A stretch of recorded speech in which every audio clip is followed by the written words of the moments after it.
केहेर सिंह योङयाङ मेरो पुरानो स्थान ठेगाना आदिपुर भन्छ। पहिला टाढे आदिपुर भनेर भन्छन्। लाकटापा भनेर पनि चिनिन्छ पुरानै ठेगाना। तर अहिले चाहिँ फेरि आएर बाँझो वडा नम्बर 8 लामिटार। अहिले हालमा मङ्सिबुङ 3 लामिटार हो मेरो ठेगाना। र मैले आफ्ना जीवनकालको कुराहरू अगाडि बढाउन चाहन्छु। म 2007 साल वैशाख 11 गते आइतबारका दिन मेरो जन्म हो। र मेरो मौली पाँचथरको नखला कुरुम्बामा लौतीहरू भएकोले मौलीमा मेरो जन्म भएको थियो। मेरो मौली बाजेको नाम हो दलबहादुर लौती। उहाँको सुपुत्री ज्येष्ठ सुपुत्री मौलहाङमा लौतीको कोखबाट 2007 साल वैशाख 11 गते कुरुम्बाको तिर्सुला भन्ने ठाउँमा जन्म मेरो भएको हो। र मेरो बाल्य अवस्थामा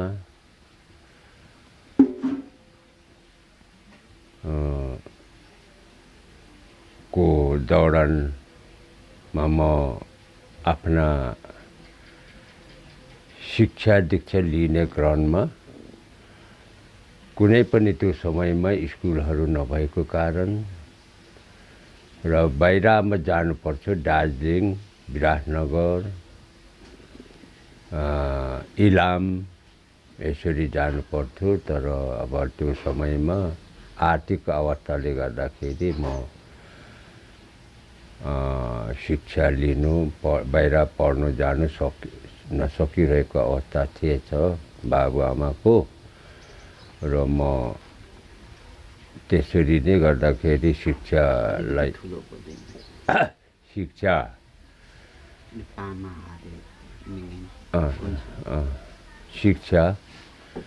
प्राप्त गर्नु सकिनँ। मेरो पिताको नाम हो मङ्गराते योङयाङ। मेरो माताको नाम अघि पनि भनिसके मौलहाङमा लौती। र त्यसरी नै गर्दाखेरि म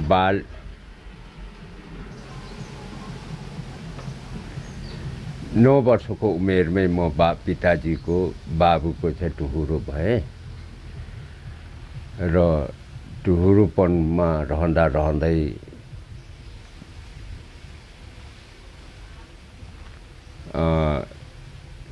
मेरो सोख थियो शिक्षा लिन। तर शिक्षा लिन मैले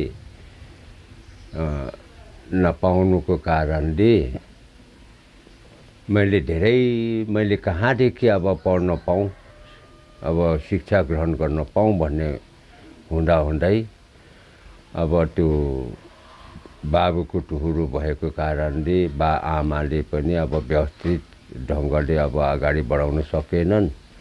र दुःख सुख गर्दै म अगाडि 15-16 वर्ष 17 वर्ष म पुगेँ। 17-18 वर्ष पुग्दै जाँदाखेरि मैले अब पढ्नुको लागि आर्मीमा जाँदा पो पढ्नु पाइन्छ भन्ने कुरा पनि मैले पूर्व लौरेहरूबाट बुझेँ। त्यसैले मैले त्यतातिर चासो गरेँ। अनि म 2023 सालमा 5 थर सराङ डाँडाको आङदेम्बे परिवारबाट मैले आफ्ना विवाह पनि भयो। मेरो श्रीमतीको नाम विष्णुमाया आङदेम्बे हो। र अब व्यवहारिक रूपमा बस्दै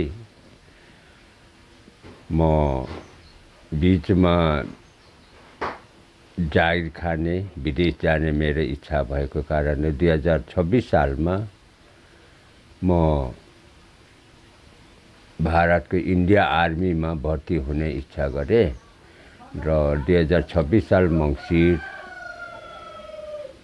महिनामा म इन्डिया आर्मीमा भर्ती भएर गएँ अनि म बेसिक ट्रेनिङ सकेर उहाँको विक्रम ईस्वी सम्वत 2071 सालमा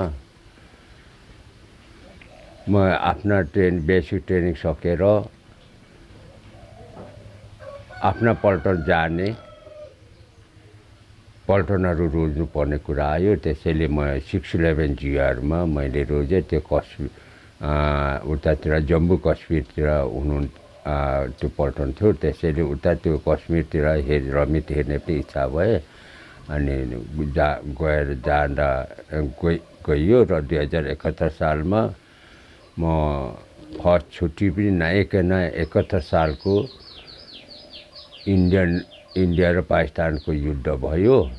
त्यो युद्धमा धेरै दुःख पाइयो र धेरै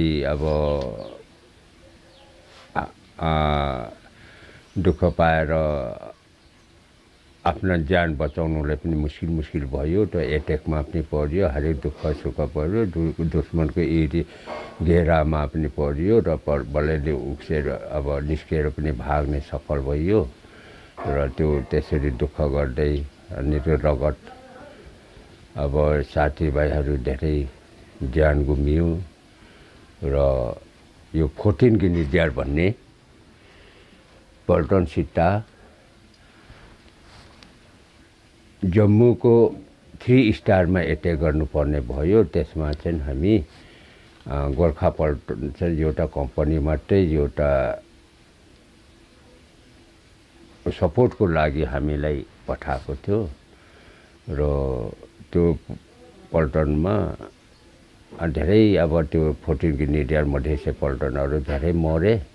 अन्तिममा लास्टमा हामीलाई पनि सपोर्टको लागि अगाडि बढ्दाखेरि दुश्मनको घेराभित्र पर्यो र बलैले 24 घन्टामा हामी उक्सेर आउन सफल भयौँ र त्यसरी ज्यानहरू बचाइयो र त्यसरी दुःखहरू गर्दै 2071 सालको बङ्गलादेश आजाद गर्ने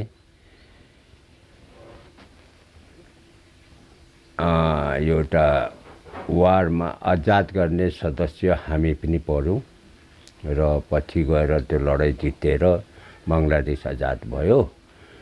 त्यो बेला चाहिँ इन्डियामा चाहिँ प्रधानमन्त्री चाहिँ इन्दिरा गान्धी हुनुहुन्थ्यो र उहाँको शासनमा हामीले लडाइँ पनि गऱ्यौँ र त्यसरी गर्दै म आफ्ना सर्भिस त्यतिकै गर्दै म आफ्ना त्यो आर्मी सेक्टरबाट चाहिँ मैले शिक्षा पनि निकै इच्छा गरेँ र आर्मी फर्स्ट क्लास दिएर SLC गर्ने मेरो धोको थियो। तर म आर्मी फर्स्ट क्लास पढ्दै third class second class pass गरेर फर्स्ट क्लास पढ्दै मेरो अलिकता बिमारले गर्दाखेरि म मेडिकल बोर्ड आउनु पर्ने बाध्यता भयो र म मेडिकल बोर्ड आउट पेन्सन आएँ। त्यो चाहिँ 34 सालमा 2034 साल उताको चाहिँ ईस्वी सम्वत 2078 साल पर्यो। त्यो अनि म पेन्सन आउनु साथ म घरमा आइपुगेँ र घरमा आएपछि चाहिँ किराँत धर्मगुरु आत्मानन्द लिङ्गदेनज्यूबाट हाम्रो जोडिनु पुग्यो र गुरु मेरै निवास लामिटारमा गुरु प्रवक्ता दिल्लीराम चम्लिङसँग र गुरुज्यूहरू चाहिँ मेरै घरमा आउनुभयो र उहाँहरूले आइसकेपछि म आफ्ना नियमअनुसार त्योभन्दा पहिला म धर्ममा चाहिँ 31 सालमा नै म धर्ममा समावेश गरेर म छुट्टी आउँदाखेरि धर्ममा समावेश गरेर गएको थिएँ र म यो लामिटारमा म मात्रै लिङ्गु रोप्ने बसेको थिएँ। अनि त्यसैले गुरु आउनुभयो र मलाई अब प्रस्तावहरू राख्नुभयो। केहर सिंह आउनुभयो र मलाई अब केही सघाउनु पर्छ भन्ने कुराहरू गर्नुभयो र अब के गर्नुपर्ने गुरु कामहरू भन्ने अब धर्मको बारेमा त मठु छु म केही जान्दिनँ गुरु भन्ने कुराहरू गर्दा गुरुजीले केहर सिंह अब सबभन्दा पहिला मेरो बसोबासको म टुङ्गोमा छैन, त्यसैले बसोबास कायम गर्नुको लागि यहाँ अब केही व्यवस्था गरिदिने सहयोग गरिदिनु पर्यो। अनि त्यहाँदेखि हामीले समाज सुधारको निम्ति अब हाम्रो मान्छेहरूले सुधार गर्नुपर्छ, अब सहयोग गर्नुपर्छ। हाम्रो भाषा, लिपि, संस्कृति, इतिहासहरू छन् गुरुज्यूले भन्नुभयो र भाषा सम्बन्धी, संस्कृति, लिपि सम्बन्धीको कुराहरू उठाउनुभयो गुरुज्यूले। अब त्यो कुरा त अब उठिसकेपछि त यो त निकै माथिल्लो कुराहरू उठिसक्यो र यो हामी सफल हुन्छौँ के गुरु भन्दाखेरि पक्का सफल हुन्छौँ, गर्नुपर्छ। अब यतिखेर अब धर्मको कुराहरू लिएर चाहिँ अगाडि बढ्दाखेरि अब यहाँ सबै रिसाउँछ मात्रै। अब कसरी गर्ने हो गुरु भन्दाखेरि चिन्ता नगर्नु। अब पहिलाको मान्छे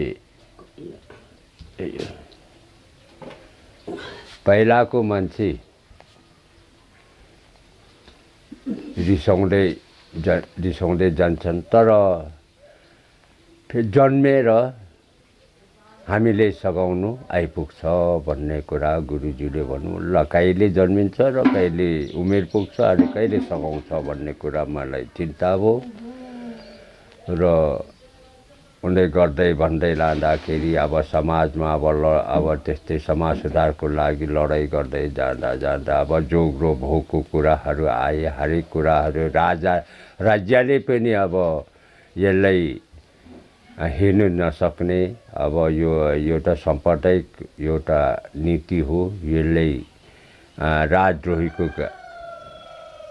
सङ्केत गर्छन् भनेर गुरुलाई राजद्रोहीको पनि मुद्दा आयो, हरेक कुरो आयो। हामीले दुःख दिने कामहरू भयो, पकड गर्ने, हाम्रो मान्छेहरू जेल दिने कामहरू भयो। अब धेरै दुःखहरू पञ्चायतकालमा हामीले भोगेका छौँ र गुरुले भोग्नुभयो। मैले पनि अब एउटा आर्मीमा केही तालिम गरेको हैसियतले म गुरुले संरक्षण गर्नु म सफल हुँदै आएँ। म त्यसको तौर तरिकाहरू केही भएकोले म गुरुज्यूले पनि सफल गर्दै आएँ। गुरुको टाउको पनि 3 लाख रुपियाँ मलेर पनि आयो र धेरै दुःखहरू आयो र त्यसरी गर्दै हामीले अब यो धर्मलाई निकै अगाडि बढाउँ, समाज सुधारहरू निकै अगाडि बढ्दै आयो र पहिला नम्बर अब गुरुज्यूले यो प्रेस लिपिको लागि प्रेसहरू स्थापना गर्नुपर्छ भन्ने कुराहरू गर्नुभयो र त्यो पनि अब हामीले आन्तरिक एउटा भूमिगत मिटिङ बसेर एउटा चुलीमा तमाखे भन्ने खोलाको किनारमा हामी मिटिङ बसेर हामीले बाचा कसेर शपथ ग्रहण गरेर रगतको सही गरेर हामीले बाचा कसम खाएर शपथ ग्रहण दिएर हामी पक्का स्थापना गर्छौँ भनेर हामीले रकमको पनि तयार गऱ्यौँ र त्यसो गर्दै कलकत्तामा के प्रेसको कम्पनीमा हामीले त्यो डिमान्ड भयो र हुँदै अब अलिकता ल्याएर प्रेस स्थापना गर्नु सफल पनि भयौँ र त्यसरी गर्दै आएर अहिले कम्प्युटर युगमा अब धेरै स्रोत साधनहरू सजिलो कुराहरू आयो। र प्रेसको पनि अब त्यति काम आएन। अब अर्कै साधनबाट चाहिँ हामीले अब लिपिहरू प्रकाशन गर्नु, किताबहरू छाप्ने, मुन्धुमहरू छाप्ने, हरेक कुराहरू सजिलो हुँदै आयो। त्यसरी गर्दै गर्दै आउँदै हामीलाई अब गुरुज्यूलाई धेरै नै सङ्कटकालीनहरू पनि पार गर्दै आए। र त्यसरी आउँदै म फेरि आमाको शोकमा लगभग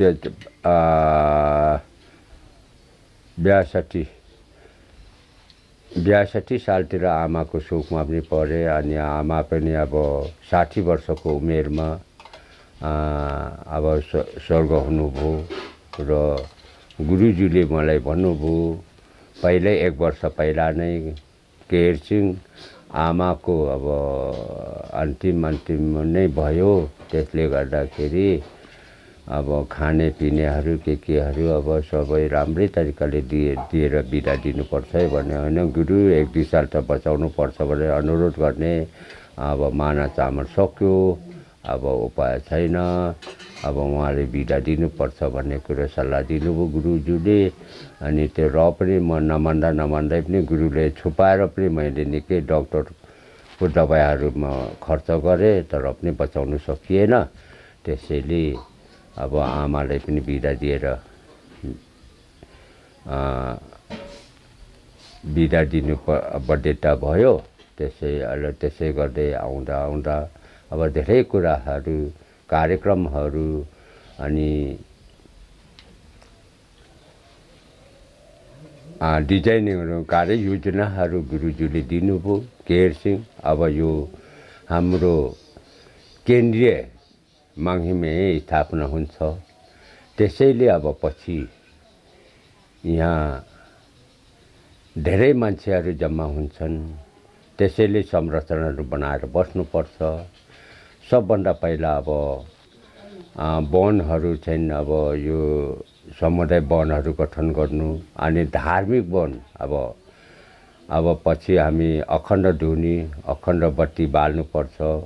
त्यतिखेर हामीले दाउरा चाहिन्छ, के चाहिन्छ। त्यसले गर्दाखेरि धार्मिक वन पनि दर्ता गर्नु भन्नुभयो। अनि त्यसै गरेर मैले सबै यहाँको 3-3वटा वार्डको मान्छेहरू सबै बोलाएर हामी त्यो कार्यक्रम बनायौँ। 2टा समुदाय वनहरू, दरबारे वन र अन्नपूर्ण वनहरू चाहिँ हामीले यसरी दर्ता गर्नुपर्छ भनेर हामीले निर्णय गऱ्यौँ। र एरिया बाँडेर फर्गुनन र धार्मिक वन भनेर दर्ता गर्नुपर्छ भने एरिया बाँडेर हामीले त्यो पनि हामीले निर्णय गऱ्यौँ। र सबै 3वटा वनहरू हामीले दर्ता गर्न सफल भइयो। र हामी अहिले त्यही धार्मिक वनबाट दाउराहरू निकालेर हामी अखण्ड ध्वनि बाल्नु हामी सुविधा पुगेको छ, सफल भएको छौँ। त्यसरी नै अब देशको, विश्वको जुन शान्तिको लागि सेवा दैनिक अब 3 पहर सेवा भइरहेको अवस्था छन्। त्यसरी हामी सफल भयौँ। र अब केन्द्रीय मङहिम किराँचोलो औँसी मङ्गेना सेवा समिति भनेर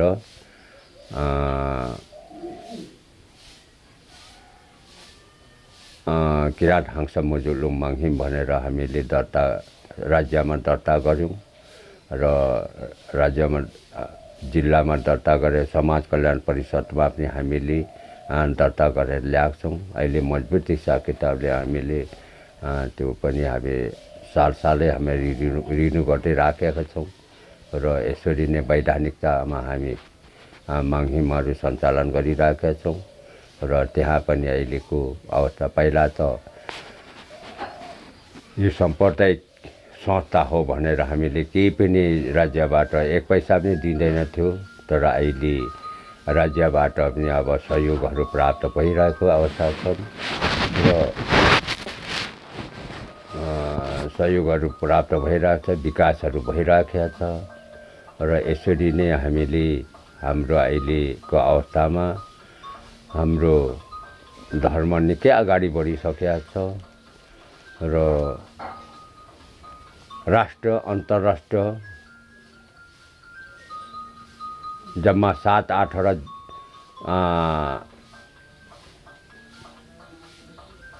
राष्ट्रमा हाम्रो धर्महरू पुगिराखेका छ र देशभरि हाम्रो धर्महरूको प्रचार प्रसार भइराखेको छ र अहिले खुल्ला हिसाब किताबमा हामी बग्नु पाएका छौँ। खुसी लाग्छ यतिखेर, तर बिचमा चाहिँ धेरै नै दुःख सुखहरू थियो। हाम्रो लडाइँ भनेको राज्यबाट पनि थियो, हाम्रै समाजबाट पनि थियो। अब खाने पिउने जोग र भोगको कुरोहरू लडाइँहरू थियो। त्यो हामीले हाम्रो मान्छेहरूले बुझाउँदै सबै गर्दै लाँदाखेरि लानुलाई निकै गाह्रो पर्थ्यो। अब अहिले त हाम्रो मान्छे लगभग 25-30%, 50% नभनौँ, 25-30%, 40%सम्म हाम्रो मान्छेहरू अब हाम्रो आइसकेका छ। तर किराँत धर्म लेखौँ भन्ने कुरोमा चाहिँ अब निकै नै अब लगभग 60% नै अब जोगले पनि भोगले पनि लेख्ने नै भएको छ। सबैले सहमति दिइराखेको छ। याप्थोङ चुम्डोमा विभिन्न सङ्गठनहरू छन्। अब सबैले किराँत धर्म चाहिँ हाम्रै हो भन्ने लेख्नै पर्छ भन्ने कुरा सहमति दिएको छ र अहिले देशको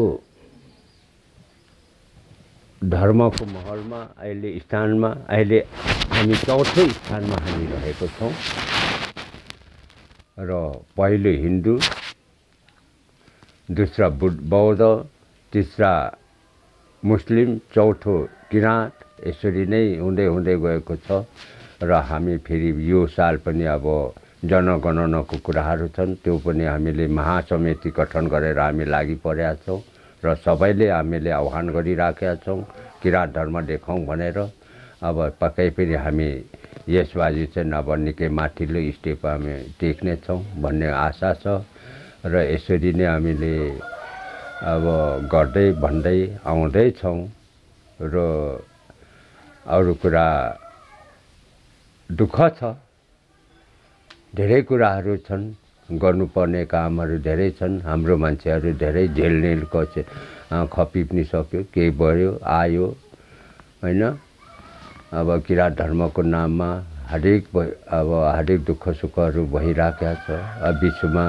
बिचमा अब केही दुःख पनि दियो हामीलाई। अब यो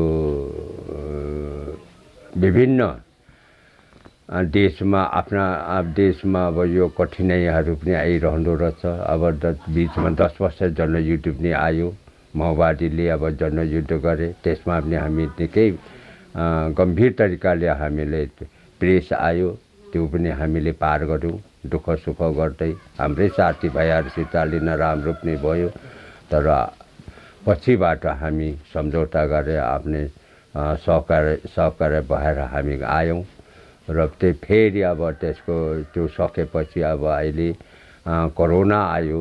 कोरोना अब त्यसले पनि हामीलाई अब निकै हाम्रो मान्छेहरू जोखिम पारिराखेका छ, देशलाई विश्वलाई अब थर्काइराखेको छ। अब विश्वमा महामारीमा बढिरहेको छ, त्यसको लागि पनि हामी धेरै सेवाहरू गर्दै आएको छौँ। गुरुको आज्ञाले सेवा गर्दैछौँ र अब बस्न सफल हुँदैछौँ अहिलेसम्म र यसरी नै आइराखेका छौँ र गुरुज्यू र गुरुआमा अहिले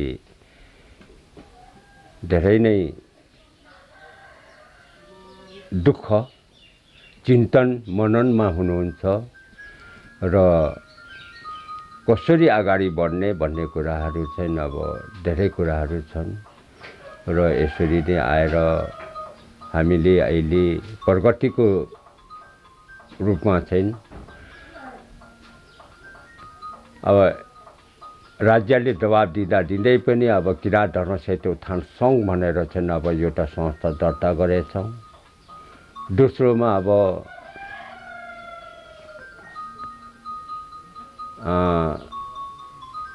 किराँचुल वंशी मङ्गेना सेवा समिति भनेर दर्ता गरेका छौँ र त्यसमा चाहिँ हामीले त्यस किराँचुल वंशी मङ्गेना र किराँतधर्म साहित्य उत्थान सङ्घले अब हामी पर्वहरू निर्णय गरेर हामी सालमा हामी मान्ने गर्छौँ।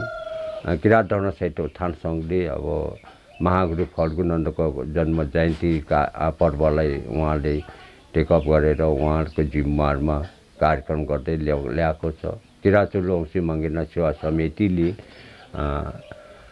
गुरु मङ्गेना सेवा समिति गुरु मङ्गेना मङ्सिर 18 गते र जुन उभौली सेवा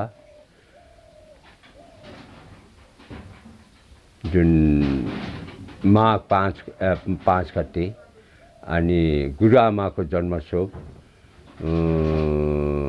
फाल्गुन 3 गते यो पर्वहरू हामी मान्ने गर्छौँ।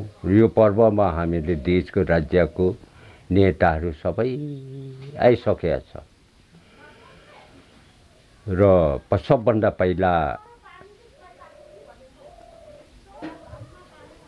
पहिला गिरिजाप्रसाद कोइराला आउनुभयो। उहाँ अब पछि एउटा पार्टी अध्यक्ष नेपाली कङ्ग्रेसको पार्टी अध्यक्ष हुँदा नै आउनुभयो र पछि गुरुले आशीर्वाद दिई पठाउनुभयो। भोलि अब प्रधानमन्त्री भएर फेरि पनि आउनु भनेर आशीर्वाद दिई पठाउनुभयो। प्रधानमन्त्री भएर 2 चोटि आइसक्नुभयो र त्यसरी नै पुरानै नेताहरू गिरिजाप्रसाद कोइराला, सूर्यबहादुर थापा, अब जति पनि प्रधानमन्त्री भएका सबै नेताहरू अहिले हाल प्रचण्ड, अब अरू जुन देउबाजी उहाँ अहिले प्रधानमन्त्री हुन्छ उहाँ पनि आउनुभयो। सबै आइसक्नु भएको छ अनि त्यसको प्रधानमन्त्री आइसक्नु भएको छ। अब बाबुराम मात्रै अब त्यो प्रधानमन्त्री भएको र उहाँ मात्रै आउन सकेनन् र बाँकी प्रधानमन्त्री र पूर्व प्रधानमन्त्री र सबै आइसक्नु भएको छ। अब राज्य मन्त्री उता गृहमन्त्री अरू त अब आउने क्रममै छन्, आइराखेका छन्। त्यसैले अब यसरी नै अब यो राज्यमा राजनेतासित पनि यो धर्म जोडिनु पुग्यो र हामीलाई पनि धेरै सुविधा प्राप्त भएको छ, विकासहरू पनि दिइरहेको अवस्था छन् र महागुरु फल्गुनन्दलाई पनि 16औं राष्ट्रिय विभूति घोषणा गर्नुभयो र अब हामी साह्रै खुसी छौँ त्यसप्रति पनि। राज्यबाट राज्यले हामीलाई हेरेन भन्ने चाहिँ भन्न सकिँदैन। त्यसैले अब त्यो कारणले नै अब हाम्रो धर्मलाई देश विदेशमा प्रचार प्रसारमा अगाडि बढिसकेको छ। त्यसैले हामी धेरै नै खुसी छौँ अहिले चाहिँ। र अरू कुरा अब विगतको कुराहरू त धेरै दुःख नै छ, तर अहिले त्यसरी उठेर आएर